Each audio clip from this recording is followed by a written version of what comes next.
They say history is written by the conquerors. The native people, whether it's here or anywhere around the world, you know, their story is often lost through time and history. And no one knows about this battle. There's very little in the literature. If you do research, if you do go online, you can find very scant, you know, references. You know, it's like for America, you know, the Revolutionary War.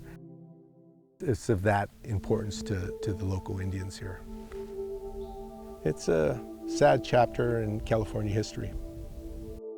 The 1846 Temecula Massacre was the deadliest incident of the Mexican-American War in California. As many as 100 Temecula Indians were killed during the ambush. However, it has not been remembered that way. Instead, the Battle of San Pasqual has been documented as the bloodiest conflict of the war, with 18 American casualties. But the lesser-known Temecula Massacre and the events leading up to this tragic incident reveal a complex and often suppressed narrative of California history.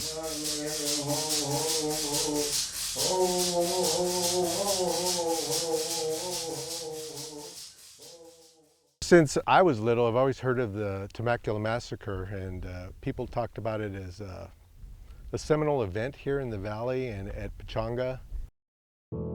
It was a Spanish period where we were enslaved by the missions, and they actually came out here and trying to find new people to work the missions in the fields. Whenever they came through this valley, the local Indians, the Temecula Indians, they would run for the hills because they knew what was going to happen. In 1821, Mexico achieved independence from Spain. Alta California, now known as the state of California, came under the rule of the new Mexican government, and the leadership believed the California mission system, established by the Spanish, had failed in its efforts to assimilate the native people. In 1834, the missions were disbanded, and the large landholdings, livestock, and wealth was redistributed to Mexican citizens in the form of land grants, also called ranchos.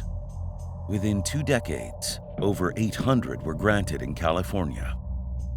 As part of the redistribution process, the native people released from the atrocities of mission servitude were supposed to receive plots of land to settle and live on as Mexican citizens. However, the Mexican government awarded very few land grants to native people. Instead, the majority of the mission populations were displaced and landless, forced to live on the ranchos and work as unpaid laborers. Most of their traditional villages and gathering areas were located inside the boundaries of privately owned ranchos. Tribal people returning to these areas were considered squatters or tenants in their own traditional homelands.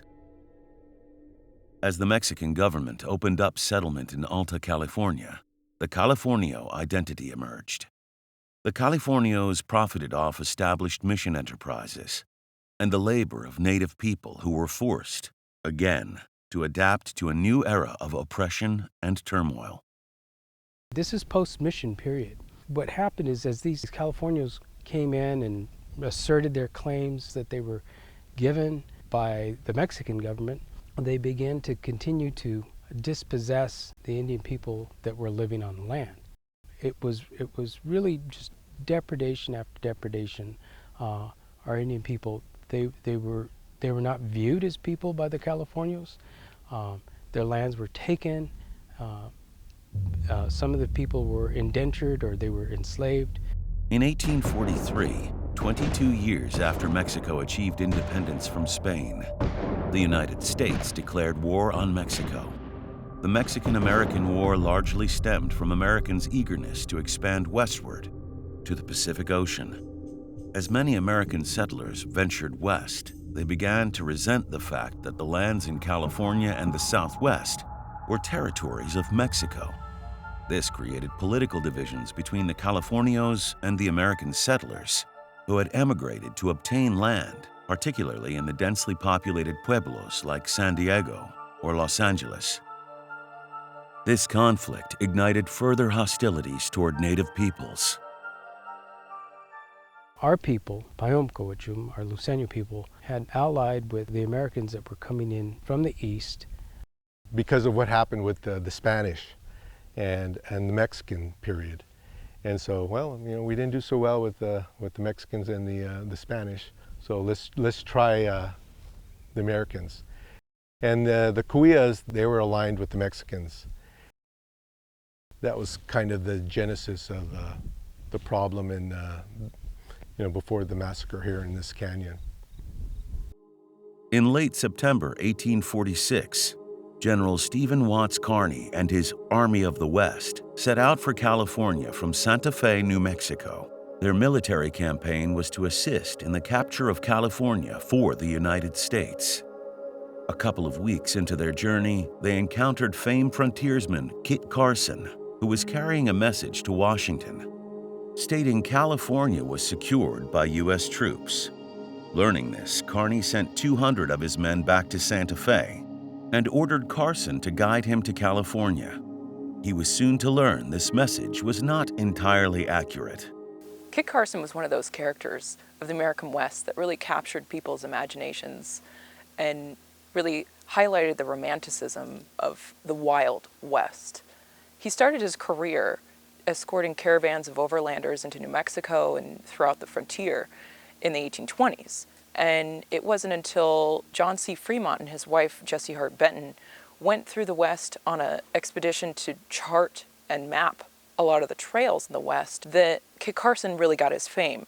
His career accelerated from that point of helping guide people throughout the West and becoming this illustrious outdoorsman.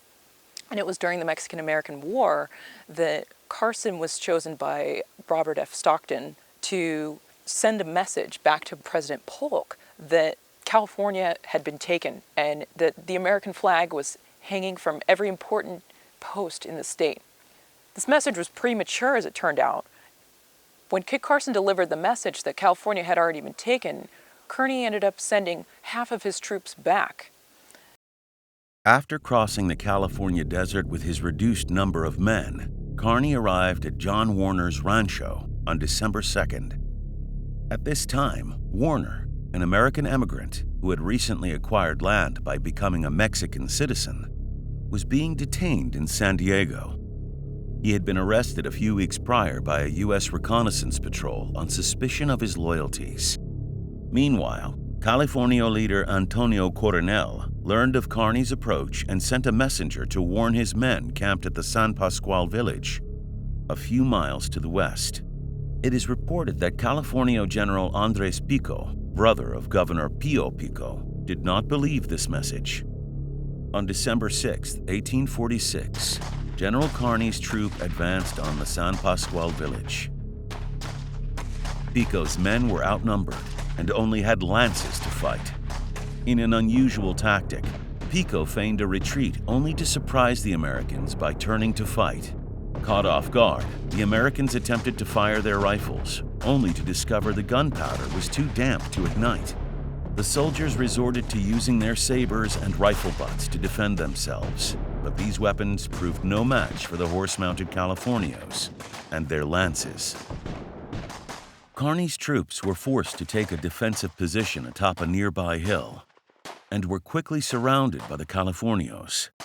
A Temecula Indian named Jose Tortuga assisted the Americans by sneaking past the Californio patrols, reaching San Diego on foot, and notifying the U.S. troops of the skirmish. Relief arrived on the third day, and by then, the Californios had fled the San Pasqual Valley.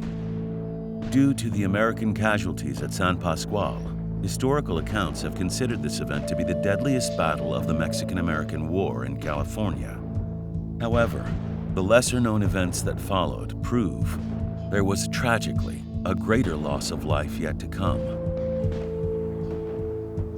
The so-called Battle of San Pasqual, I don't know.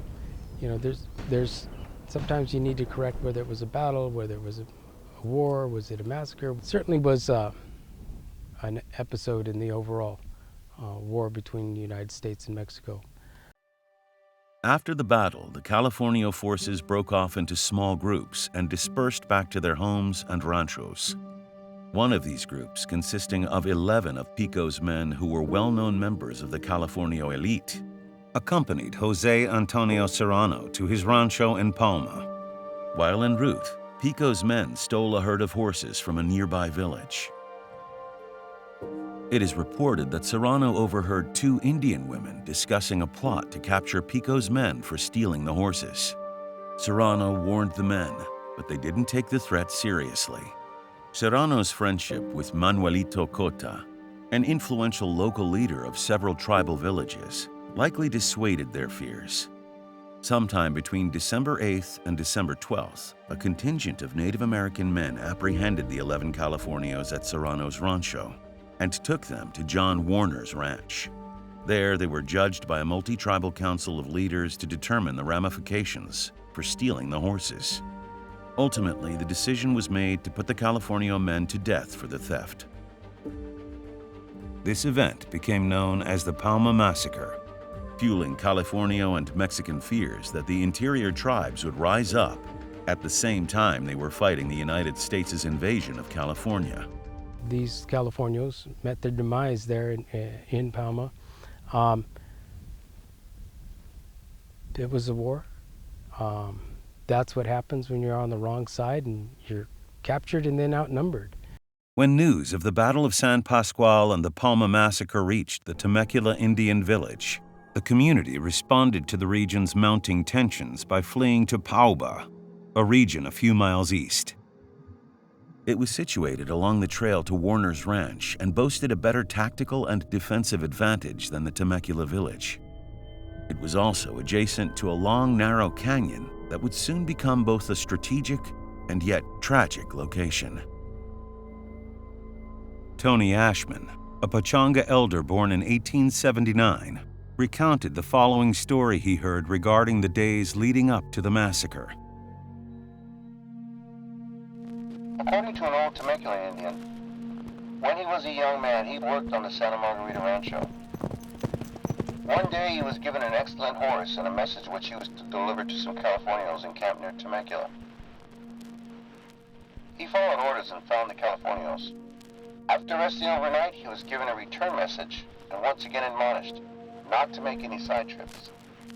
The young man was at Temecula, and so in spite of the warnings to the contrary, he decided to make a side trip and visit his home at the Temecula Indian village. When he arrived, he found the village deserted.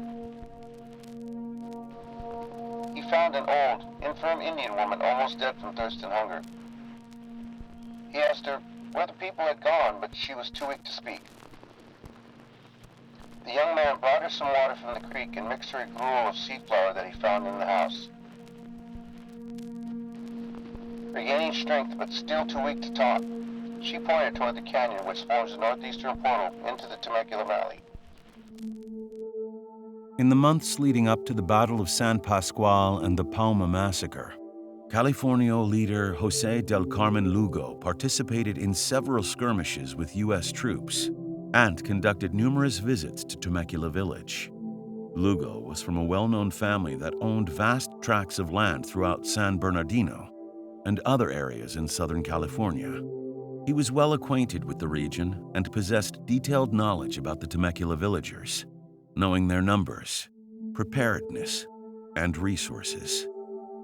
Lugo's numerous patrols into Temecula would have alerted the people to the mounting tensions in the region. In response to the Palma Massacre, Californio General José María Flores in Los Angeles sent orders to Lugo to take a contingent of men to suppress what they believed to be the beginnings of an Indian uprising and to avenge the deaths of 11 men. Lugo called upon Cahuilla chief Juan Antonio for assistance. Juan Antonio and his followers had lived and worked on Lugo's rancho in San Bernardino and were guardians of the family's large landholdings. In the early 1840s, raids on Californio ranchos by tribes from the Colorado River area and as far away as Utah were a serious problem for the rancho landowners, and the Lugo family enlisted the services of Juan Antonio, who was loyal to the family, to protect their lands and livestock. Gathering a force of about 20 Californios, Lugo traveled to Santa Gertrudis, called Totpa in the native language, which is located on the road from San Jacinto to Temecula, near present-day Murrieta Hot Springs. While camped for several days awaiting reinforcement, Lugo learned from a reconnaissance mission to the Temecula village that he and his men were outnumbered. He sent word to California leader Jose Ramon Carrillo in San Luis Rey asking for additional support, while also summoning Juan Antonio and his men to assist them. The Luceño warrior force was camped overnight, and Tavalquish, the quiver of one of the warriors, during the night, one of these quivers stood up on its own, as if the animal was still in it, and was on two legs, hind legs, like it was looking around. And some were quick to interpret, that's a bad sign, maybe we shouldn't be doing this, maybe we shouldn't proceed. Carrillo arrived at Lugo's camp with a contingent of 10 additional men, joining Lugo and Juan Antonio's group of 50 to prepare for the ambush attack. Lugo was known to be a cautious man, and he understood that the men defending the Temecula village would defeat his small force if faced in an open battlefield. So a plan was devised to lure the Temecula people into a narrow canyon, away from their defensible position and into an ambush. Several years after the event, Jose del Carmen Lugo provided his first-hand account of the Temecula Massacre. Fuimos juntos a Temecula, llevando 2 pedazos de paños blancos como señal de paz para los indígenas de Juan Antonio. We notified our people that we were leaving immediately to fight the hostile Indians at daybreak. We started at 11 o'clock at night. It was daylight when we came to the enemy. There were high hills and deep canyons, but not extensive. In one of the canyons from which we could reach the enemy, I placed an ambuscade of 50 Indians and 15 white men, with strict orders to not show themselves until the last of the Indian enemies passed. I stationed myself in the canyon with some men, and Carrillo went to trick the enemy by calling their attention and leading them to follow him.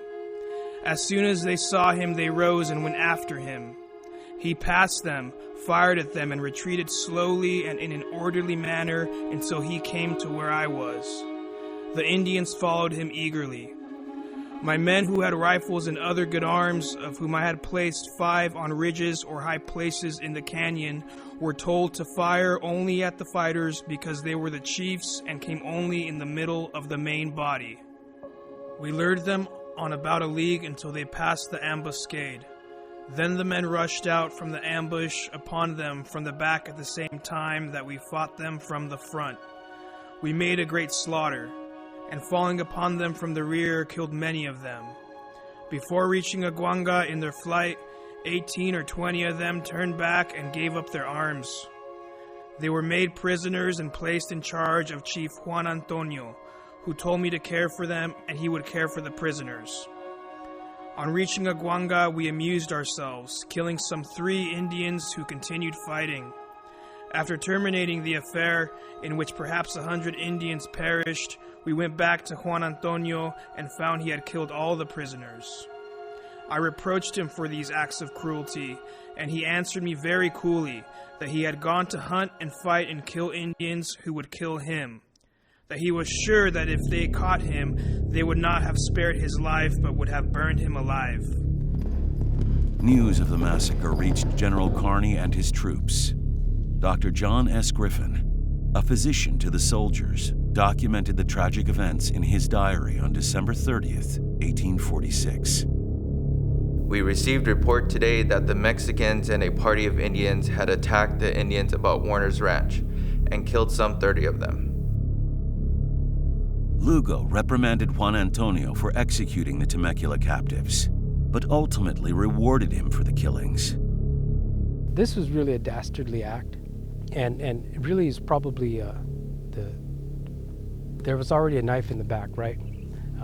But this is where the knife gets twisted. And it just really seemed to be a senseless act. There really didn't seem to be any reason for that.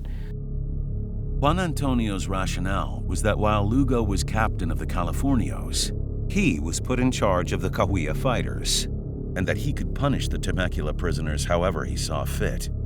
If the circumstances were reversed, he reasoned, the Temecula men would not have spared the Cahuillas. Only 6 of Lugo's men were wounded, and no deaths were recorded. Californio Diego Sepulveda arrived after the massacre with 25 additional men from Los Angeles, believing that retaliation was imminent. They returned to the canyon to only find the old and infirm remained.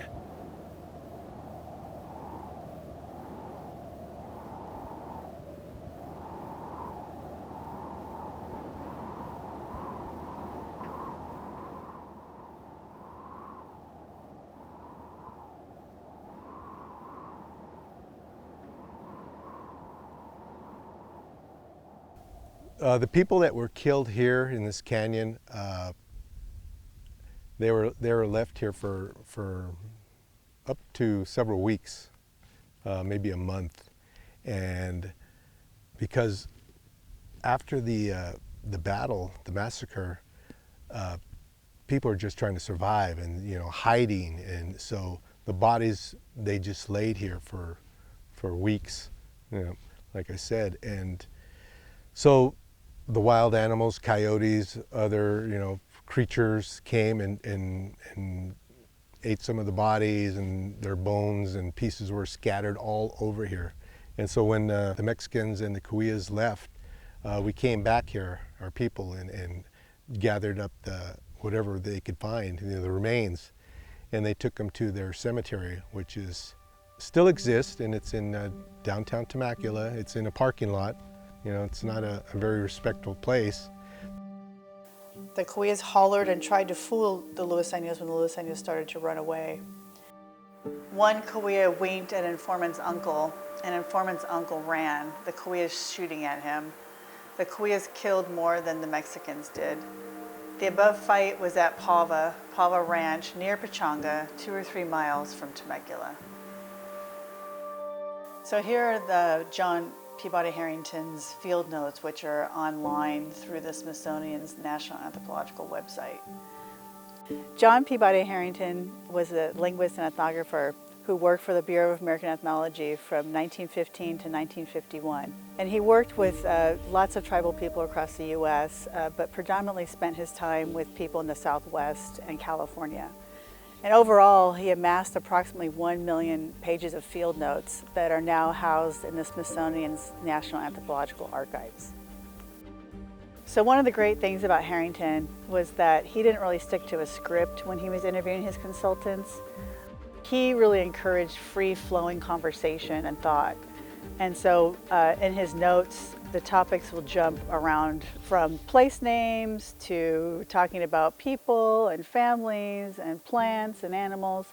So it's just really a treasure of information for tribal communities. Harrington was also unique in the fact that he paid his consultants. He really valued their time and wanted to seek out some of the people who he thought could provide the best information.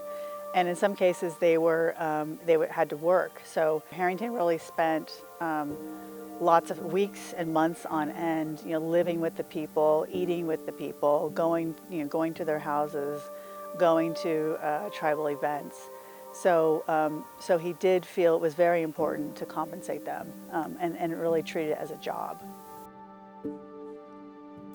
When he was interviewing people, he would be frantically recording what the consultant was saying. So when you view his notes, it does in some cases look like chicken scratch. It is real scribble. So sometimes it's challenging to decipher what he's actually writing. Harrington also spent some time at the Rincon Reservation, which is a band of the larger Luiseño tribe, interviewing Juan Sotelo Calac.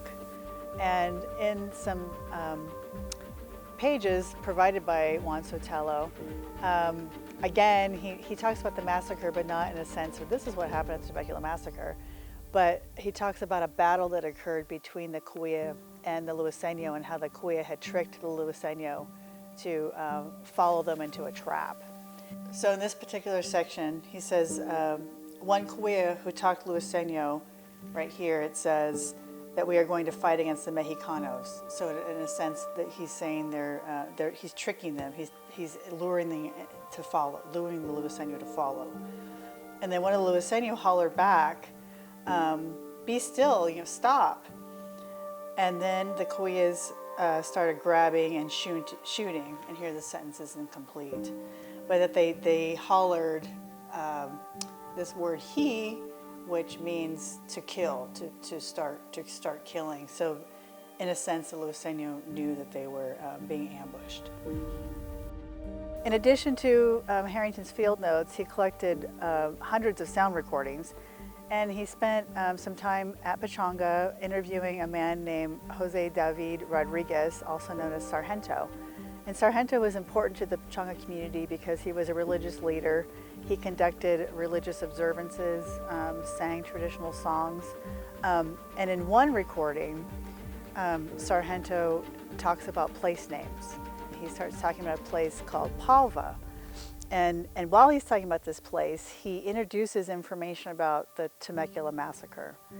If someone was just looking at the recording, listening to the recording, and they didn't know anything about the massacre, it would probably not make sense and maybe not be understood as to what it really meant. But when we came across this sound recording and really listened to what he was, the information he was providing, we realized that it was a first-hand account of the Temecula Massacre. Porque los güeyes comieron los coyotes a la gente. Y los coches, yo no sé de dónde vinieron también, toditos comieron a la gente. Pero los puros huesos, las calaveras, ese nomás se penaban, hacer los huesos, los pedazos. Así nomás.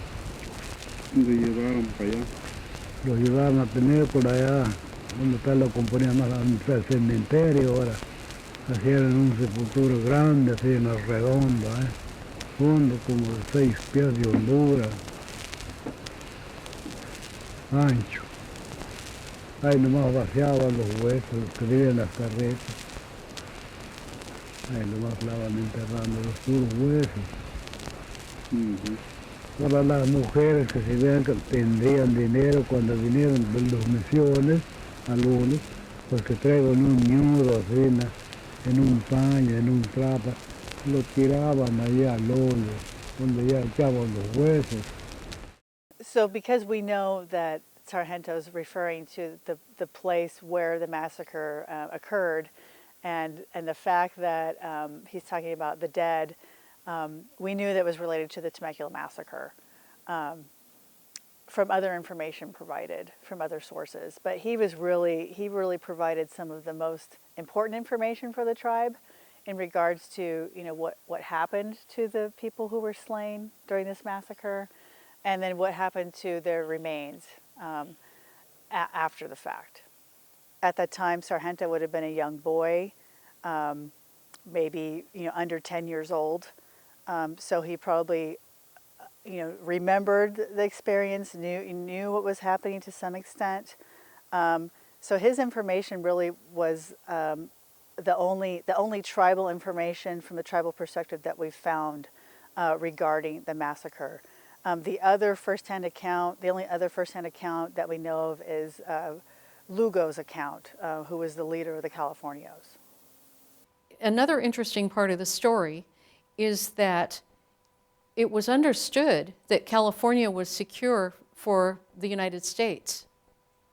But when Kit Carson met up with the General Kearney, he said, "Don't go back to Washington, D.C. and report that. Instead, we need the Mormon Battalion to continue down to San Diego because there's still an insecurity." The Mormon Battalion was formed in Council Bluffs, Iowa, as a unit of the Army of the West. Led by Philip St. George Cook, the mission was to follow Kearny's troops and establish a wagon road and deliver additional horses to California. The Mormon Battalion differed from other military contingents in that the group also brought with them the wives of some officers and settlers. When you talk about the Mormon Battalion and their interaction in the Mexican-American War, They were a people group who were persecuted. There was a lot of violence toward them. They fled. They went up to Council Bluffs, Iowa, which was on the Missouri River on the western side. They asked the government of the United States if they could get a job for the United States to help them get over to Salt Lake City. And President Polk said, how about marching down to San Diego and helping us fight in the Mexican-American War? The Mormon battalion arrived at Warner's Ranch on January 21st, 1847, a full month after the massacre. There, they learned of the recent events, and Sergeant Daniel Tyler recorded some of this correspondence in his diary. They were friendly to the United States government and had recently captured, brought here, and killed some 10 or 11 Californians. They had, however, lost 38 of their own number, killed by Californians and some other hostile tribe in retaliation in Temecula Valley, who lay in ambush and took them by surprise. These Indians begged the colonel to allow them to accompany the battalion that they might bury their dead on the way, and the colonel consented. There have been varying accounts of how many people were killed here in this area, and personally I think it was over 100. Our village at the time, some of us estimate it was about 300 people, Temecula Indians. If you lose up to 100, you lose a third of your community, and that's a huge, huge loss. And if Lugo wrote in his diary that he saw 100 folks, I think you have to put a lot of stock in that. He knew what he saw. After leaving Warner Springs, heavy rain forced the battalion to camp a few miles east of Temecula because the creek was too high to cross. Some of the native people slept next to battalion members' tents for protection and asked for assistance in collecting the dead for burial. When the Mormon battalion reached Temecula village on January 25, 1847, the native people buried their dead in a mass grave at the cemetery, which is located about 6 miles from the massacre site.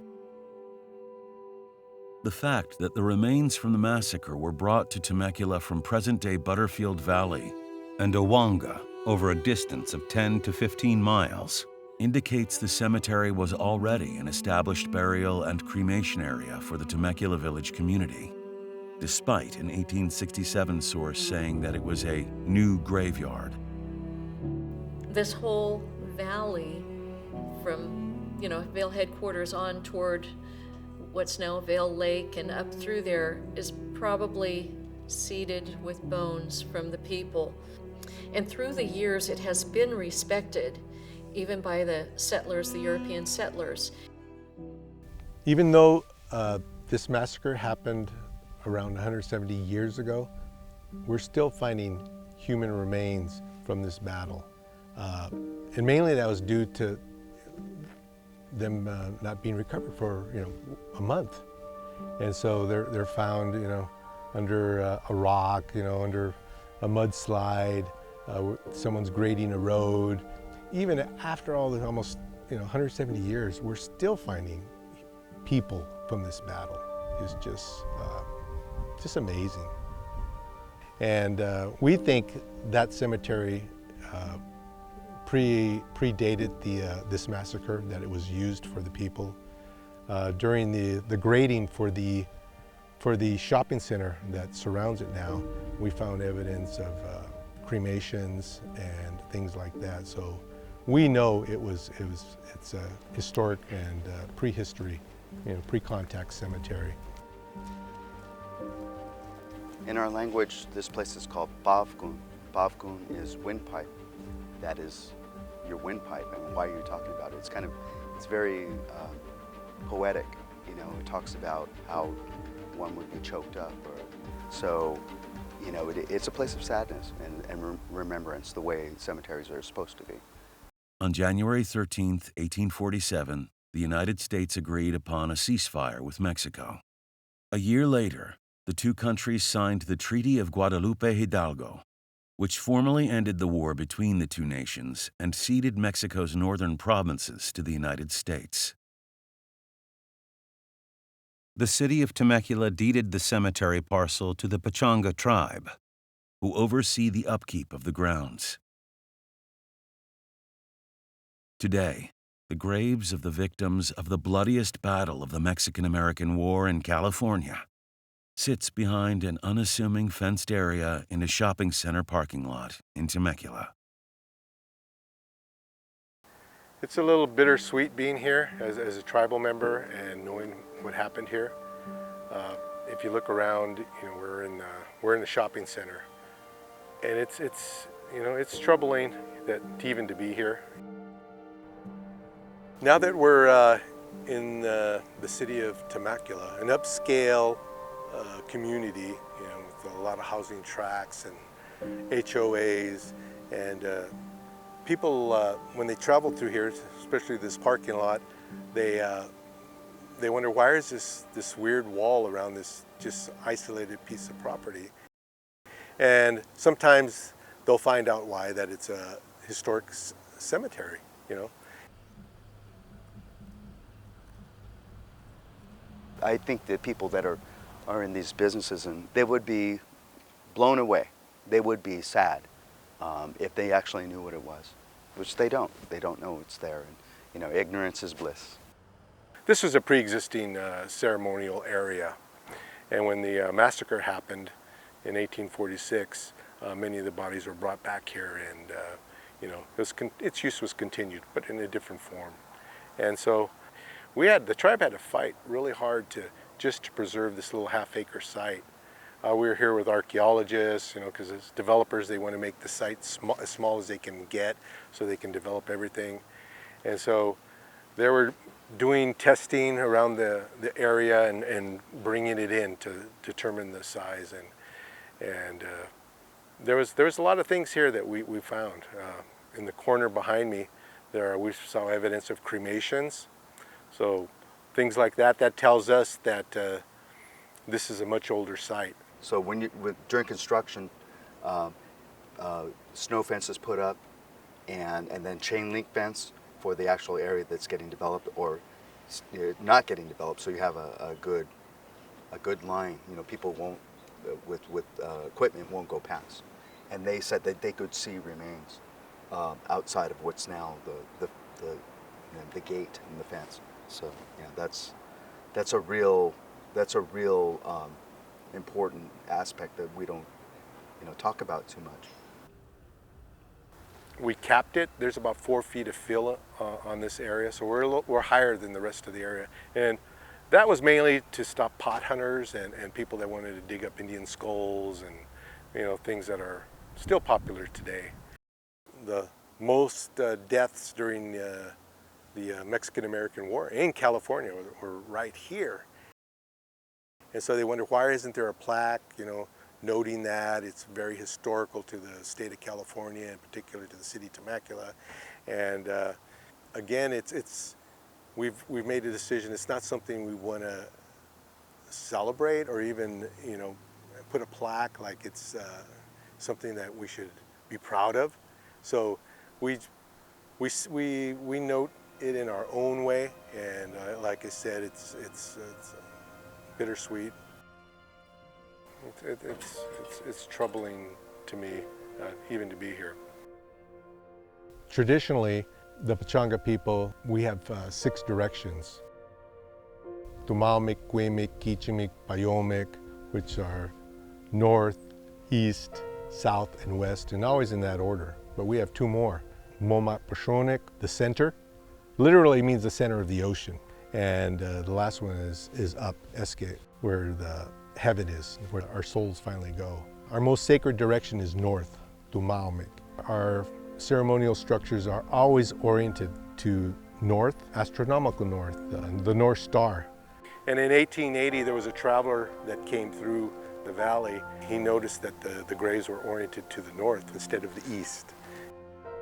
Because most cemeteries back then were overseen by the Catholic Church, and most of those are oriented to east. Dr. Woodward, our archivist, came across a photo of the cemetery looking towards Puesca, showing that connection from this place to the place of creation and the place of the first death of the world of Woyot.